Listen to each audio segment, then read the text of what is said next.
Hello friends, welcome to Durga classes. कैसे हैं आप सभी।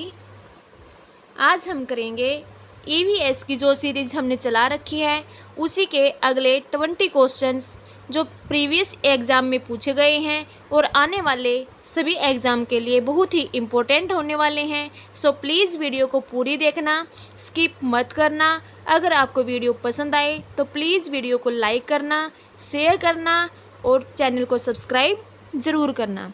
चलिए फ्रेंड्स, शुरू करते हैं अपनी आज की ये वीडियो। पहला है फ्रेंड्स, सबसे अधिक मात्रा में विटामिन ए किस में पाया जाता है। विटामिन ए सबसे अधिक मात्रा में किस में पाया जाता है, तो इसका राइट आंसर क्या होगा, गाजर। किस में पाया जाता है, गाजर में पाया जाता है। अगर आपसे पूछ लिया जाए कि विटामिन सी सबसे अधिक मात्रा में किस में पाया जाता है, तो आपका आंसर होगा आंवला। किस में होगा, आंवला में क्या पाया जाता है, विटामिन सी। गाजर में क्या पाया जाता है, विटामिन ए। और अगर आपसे पूछ लिया जाए कि सबसे ज़्यादा प्रोटीन किस में पाया जाता है, तो आपका आंसर होगा सोयाबीन या फिर मूंगफली। चलिए अगला है, बरलोग पुरस्कार किस क्षेत्र में प्रदान किया जाता है। बरलोग पुरस्कार किस क्षेत्र में प्रदान किया जाता है। ए शिक्षा के क्षेत्र में, बी फिल्म के क्षेत्र में, सी साहित्य के क्षेत्र में या फिर डी कृषि विज्ञान के क्षेत्र में। किस क्षेत्र में दिया जाता है, यह दिया जाता है कृषि विज्ञान के क्षेत्र में। बोरलॉग पुरस्कार कृषि विज्ञान के क्षेत्र में दिया जाता है। अगर आपसे पूछ लिया जाए कि भारत में हरित क्रांति का जनक कौन है, भारत में हरित क्रांति का जनक कौन है, तो कौन है, ये है MS स्वामीनाथन। याद रखना, MS स्वामीनाथन।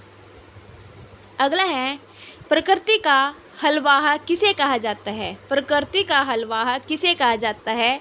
ए वृक्ष को, बी पक्षी को, सी भेड़ को या फिर डी केंचुए को। किसे कहा जाता है, ऑप्शन नंबर डी केंचुए को। क्या कहा जाता है, प्रकृति का हलवाहा। और इसको क्या कहा जाता है, इसको किसानों का मित्र भी कहा जाता है। किसानों का मित्र भी किसको कहा जाता है, केंचुए को कहा जाता है। अगर आपसे पूछ लिया जाए कि केंचुए में कितने नेत्र होते हैं, तो इसका आंसर होगा कोई भी नेत्र नहीं होता। केंचुआ में जो है कोई भी नेत्र नहीं होता। अगला प्रश्न है, अंगोरा ऊन किस से प्राप्त होता है। अंगोरा ऊन किस से प्राप्त होता है, बकरी से, खरगोश से, भेड़ से या फिर याक से। इसका राइट आंसर है खरगोश से। किससे प्राप्त होता है, खरगोश से। अगला है, एक मिनट, टमाटर का रंग लाल किसके कारण होता है। टमाटर का रंग लाल किसके कारण होता है, विटामिन के कारण, लाइकोपीन के कारण, कैफीन के कारण या फिर केसीन के कारण। किसके कारण होता है, इसका राइट आंसर है लाइकोपीन के कारण टमाटर का रंग लाल होता है। अगर आपसे पूछ लिया जाए कि दूध का रंग सफ़ेद किस कारण से होता है, दूध का सफ़ेद रंग किस कारण होता है, तो आपका आंसर होगा केसीन के कारण। केसीन के कारण दूध का रंग सफ़ेद होता है। अगला है, कुडनकुलम पावर स्टेशन कहाँ स्थित है। केरल में, गुजरात में, तमिलनाडु में या फिर राजस्थान में। कहाँ पे है ये, इसका राइट आंसर है ऑप्शन नंबर सी तमिलनाडु में। कहाँ है, तमिलनाडु में। अगर आपसे पूछ लिया जाए कि भारत का अंतिम पावर स्टेशन कुडनकुलम कौन सा है, अगर आपसे पूछ लिया जाए कि भारत का अंतिम पावर स्टेशन कौन सा है, तो आपका आंसर होगा कुडनकुलम पावर स्टेशन। कौन सा है, कुडनकुलम पावर स्टेशन भारत का अंतिम पावर स्टेशन है, भारत का अंतिम पावर स्टेशन है। अगला प्रश्न है, किस द्वीप का नाम बदलकर अब्दुल कलाम द्वीप कर दिया गया है। किसका नाम बदलकर अब्दुल कलाम कर दिया गया है। ए न्यू मूर द्वीप, बी व्हीलर द्वीप, सी पंबन द्वीप या फिर डी श्रीहरिकोटा द्वीप। तो इसका राइट आंसर है ऑप्शन नंबर बी व्हीलर द्वीप। व्हीलर द्वीप का नाम क्या रख दिया गया है, अब्दुल कलाम द्वीप रख दिया गया है। क्या रख दिया गया है, अब्दुल कलाम द्वीप रख दिया गया है। अगर आपसे पूछ लिया जाए कि भारत व श्रीलंका के बीच में कौन सा द्वीप है, तो आपका आंसर होगा पंबन द्वीप। कौन सा है? पंबन द्वीप। अगला प्रश्न है, बांग्लादेश में गंगा को क्या कहा जाता है? बांग्लादेश में गंगा को क्या कहा जाता है? A Jamuna, B Tsangpo, C Dihang या फिर डी पद्मा। इसका राइट आंसर है option number D Padma. Bengal में गंगा को पद्मा कहा जाता है। अगला प्रश्न है, सुरक्षा परिषद में कितने स्थायी सदस्य हैं? ए 10, बी 5, सी 8 या फिर डी 10। कितने हैं? इसका राइट आंसर है ऑप्शन नंबर बी 5। कितने स्थायी सदस्य हैं? 5। जो सुरक्षा परिषद है वो क्या है? सुरक्षा परिषद संयुक्त राष्ट्र संघ का एक अंग है जिसमें 15 सदस्य हैं, जिसमें 5 स्थायी सदस्य हैं और 10 अस्थायी सदस्य हैं। अगर आपसे पूछा जाए कि कितने अस्थायी सदस्य हैं तो आपका आंसर हो जाएगा 10। अगर आपसे पूछा जाए कि स्थायी सदस्य कितने हैं तो आपका आंसर हो जाएगा 5। अगर पूछा जाए कि सुरक्षा परिषद में कितने सदस्य हैं तो आपका आंसर हो जाएगा 15। अगला प्रश्न है, पोस्ट डेटेड चेक की संज्ञा गांधी ने किस प्रस्ताव को दिया था? किस प्रस्ताव को दिया था? ए अगस्त प्रस्ताव, बी भारत छोड़ो आंदोलन, सी क्रिप्स प्रस्ताव या फिर डी रोलेट एक्ट। इसका राइट आंसर है ऑप्शन नंबर सी क्रिप्स प्रस्ताव। और कब दिया था ये दिया था 1942 में। अगला प्रश्न है, 2.5 दिन का झोपड़ा का निर्माण किसने करवाया था? 2.5 दिन के झोपड़ा का निर्माण किसने करवाया था? नरसिंह देव प्रथम ने, अलाउद्दीन खिलजी ने, महाराणा कुंभा ने या फिर कुतुबुद्दीन ऐबक ने? 2.5 दिन के झोपड़े का निर्माण करवाया था कुतुबुद्दीन ऐबक ने। किसने करवाया था? कुतुबुद्दीन ऐबक ने। अगर आपसे पूछ लिया जाए कि गुलाम वंश की स्थापना किसने की थी, गुलाम वंश के संस्थापक कौन हैं, तो आपका आंसर होगा कुतुबुद्दीन ऐबक। अगला प्रश्न है, सांड की लड़ाई किस देश का राष्ट्रीय खेल है? सांड की लड़ाई किस देश का राष्ट्रीय खेल है? A Canada, B Spain, C England या फिर डी जर्मनी। इसका राइट आंसर है ऑप्शन नंबर बी स्पेन।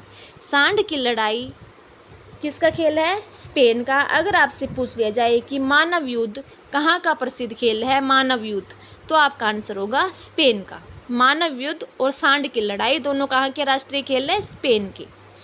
अगला प्रश्न है, संविधान के भाग 3 में किसका वर्णन किया गया है? संविधान के भाग 3 में किसका वर्णन किया गया है? नागरिकता का, नीति निर्देशक तत्व का, मौलिक अधिकार का या फिर मूल कर्तव्य का? किसका है? इसका राइट आंसर है ऑप्शन नंबर सी मौलिक अधिकार का। किसका वर्णन किया गया है भाग 3 में? मौलिक अधिकार का। अगर आपसे पूछ लिया जाए कि संविधान के भाग 2 में किसका वर्णन किया गया है, तो आपका आंसर होगा नागरिकता का। अगर आपसे पूछ लिया जाए कि नीति निर्देशक तत्व का वर्णन किस में किया गया है, तो ऑप्शन नंबर भाग 4 में। भाग 4 में नीति निर्देशक तत्व का है, भाग 2 में नागरिकता, 3 में मौलिक अधिकार। और अगर आपसे पूछ लिया जाए कि मूल कर्तव्य किस में है, भाग 4 क में। भाग 4 क में मूल कर्तव्य को जोड़ा गया है। अगला प्रश्न है, भारत की सबसे चौड़ी नदी कौन सी है? भारत की सबसे चौड़ी नदी कौन सी है? गंगा, कावेरी, ब्रह्मपुत्र या फिर कोसी? इसका राइट आंसर है ब्रह्मपुत्र। भारत की सबसे लंबी नदी जो है वो ब्रह्मपुत्र है। अगर आपसे पूछ लिया जाता है कि सबसे लंबी नदी कौन सी है, तो उत्तर होगा गंगा। अगर आपसे पूछ लिया जाता है कि दक्षिण भारत की गंगा कौन सी है, दक्षिण भारत की गंगा कौन सी है, वो होती है कावेरी। दक्षिण भारत की गंगा कावेरी को कहा जाता है। अगला प्रश्न है, ये तो हो गया। अगला, रुपये नाम के सिक्का भारत में सर्वप्रथम किसने जारी किया था? अकबर ने, सिकंदर लोदी ने, शेरशाह सूरी ने या फिर बलबल ने? इसका राइट आंसर है शेरशाह सूरी ने। शेरशाह सूरी ने जो है रुपये नाम का सिक्का भारत में सबसे पहले जारी किया था। और शेरशाह सूरी ने और क्या करवाया था, जो जीटी रोड का है, GT road grand trunk road, इसका निर्माण किसने करवाया था, शेरशाह सूरी ने करवाया था। अगला प्रश्न है, वर्ल्ड बैंक के नाम से किसे जाना जाता है, ए किडनी, बी फेफड़ा, सी प्लीहा या फिर डी हृदय। इसका राइट आंसर है प्लीहा को। प्लीहा को वर्ल्ड बैंक के नाम से जाना जाता है। और किस नाम से जाना जाता है, आरबीसी का कब्रिस्तान। अब आरबीसी का कब्रिस्तान किसे कहा जाता है, प्लीहा को कहा जाता है। अगला प्रश्न है, सबसे बड़ा पशु मेला कहाँ पर लगता है, ए उज्जैन में, बी बनारस में, सी सोनपुर में या फिर डी भागलपुर में। इसका राइट आंसर है ऑप्शन नंबर सी सोनपुर में। सोनपुर कहाँ पर है अगर आपसे पूछा जाए तो ये कहाँ पर है, बिहार में। कहाँ है, बिहार में। अगला प्रश्न है, कौटिल्य का अर्थशास्त्र किससे संबंधित है, कौटिल्य का अर्थशास्त्र किससे संबंधित है, दर्शन से, बी धर्म से, सी आर्थिक से या फिर डी राजनीति से। तो कौटिल्य का अर्थशास्त्र वो है राजनीति से संबंधित है। तो कौटिल्य का दूसरा नाम क्या है, चाणक्य और विष्णुगुप्त। अगर आपसे पूछा जाए कि चाणक्य किसका नाम है तो आपका आंसर होगा कौटिल्य का। अगर आपसे पूछा जाए कि विष्णुगुप्त किसे कहा जाता है तो भी आपका आंसर होगा कौटिल्य को। अगला प्रश्न है, विश्व का अधिकांश भूकंप क्षेत्र किस महासागर के चारों ओर आता है, ए हिंद महासागर, बी प्रशांत महासागर, सी अटलांटिक महासागर या फिर डी आर्कटिक महासागर। इसका राइट आंसर है ऑप्शन नंबर बी प्रशांत महासागर।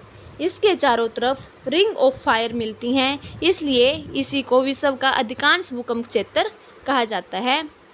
चलिए फ्रेंड्स, आज के लिए इतना ही। मिलते हैं अपनी अगली वीडियो में। अगर आपको वीडियो पसंद आई तो प्लीज़ लाइक करना, शेयर करना और चैनल को सब्सक्राइब ज़रूर करना फ्रेंड्स। Thank you.